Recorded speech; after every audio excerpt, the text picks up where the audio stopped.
Hello everyone and welcome back to my channel. It's Michelle, aka Chat-Mort, and good morning.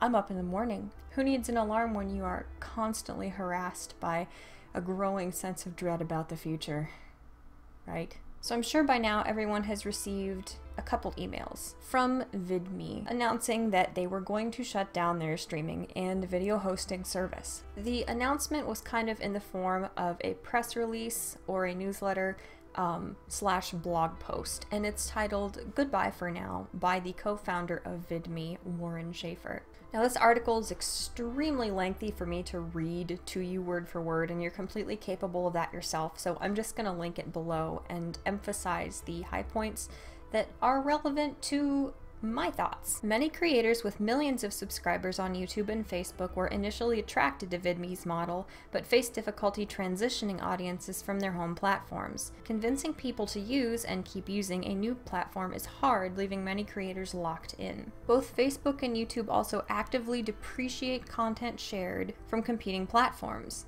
Vidme's social traffic dropped markedly once Facebook began to prioritize its native player. Without a massive captive audience already on the platform, new channels struggled to find immediate growth.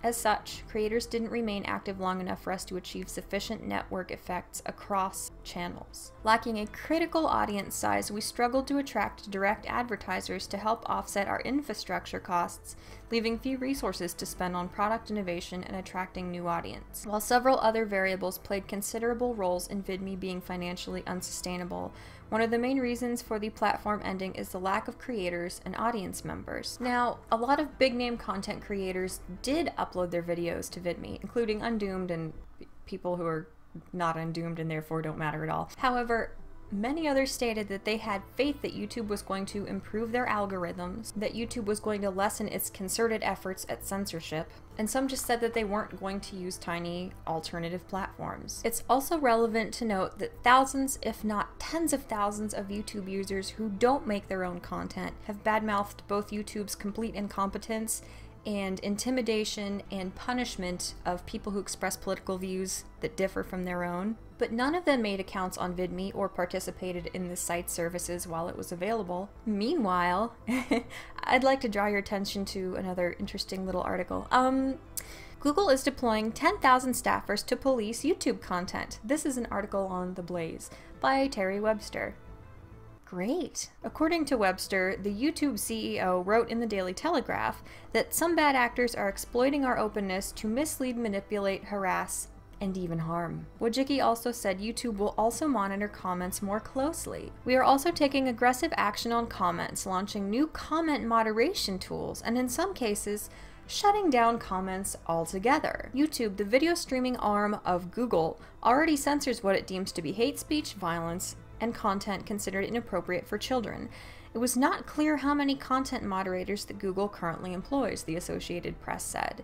Not to mention the fact that YouTube is completely vague and has zero transparency whatsoever, so everybody pretty much knows that we have no freaking idea how many people YouTube employs to moderate content. Everyone probably also knows that YouTube was recently sued for allegedly censoring conservative content.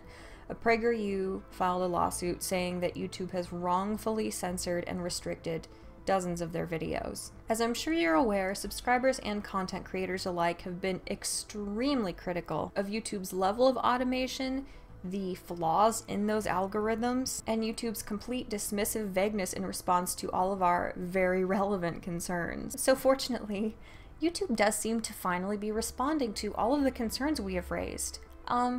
Just not in the sense that we wanted them to, in the political 180 that any kind of anti-SJW or free speech advocate in general requested and kind of hoped for. So to those of you that refuse to even entertain the idea of using alternate platforms to YouTube, which the government is clearly not going to break up despite the fact that it's grossly violating antitrust laws, is this what you wanted?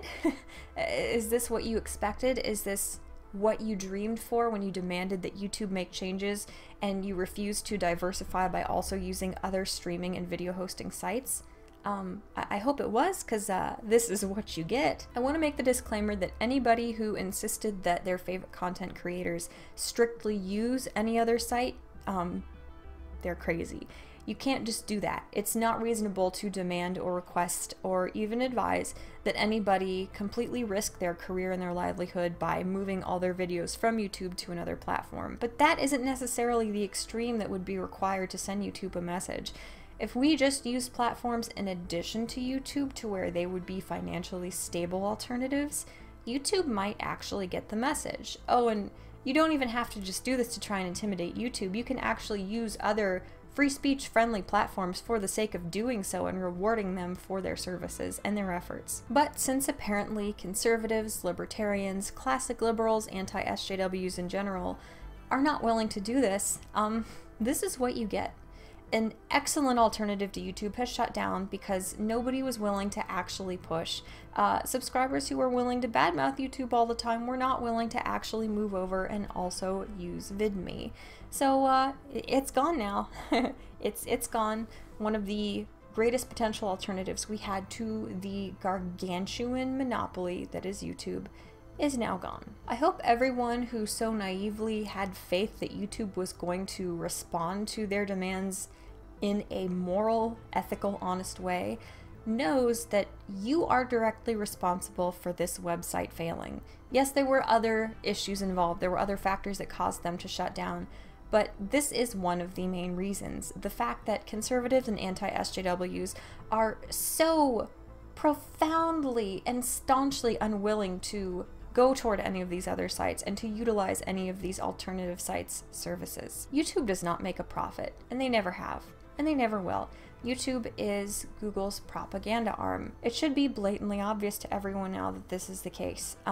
So when you demand that YouTube make reforms and you refuse to use any of the alternatives to this gargantuan, bloated, progressive monopoly, I hope you're happy with the results you get, because this is exactly what you get, and you can expect more of this in the future. Anyway, that's all I have for the moment. Please let me know what you guys think as well, and thank you for watching.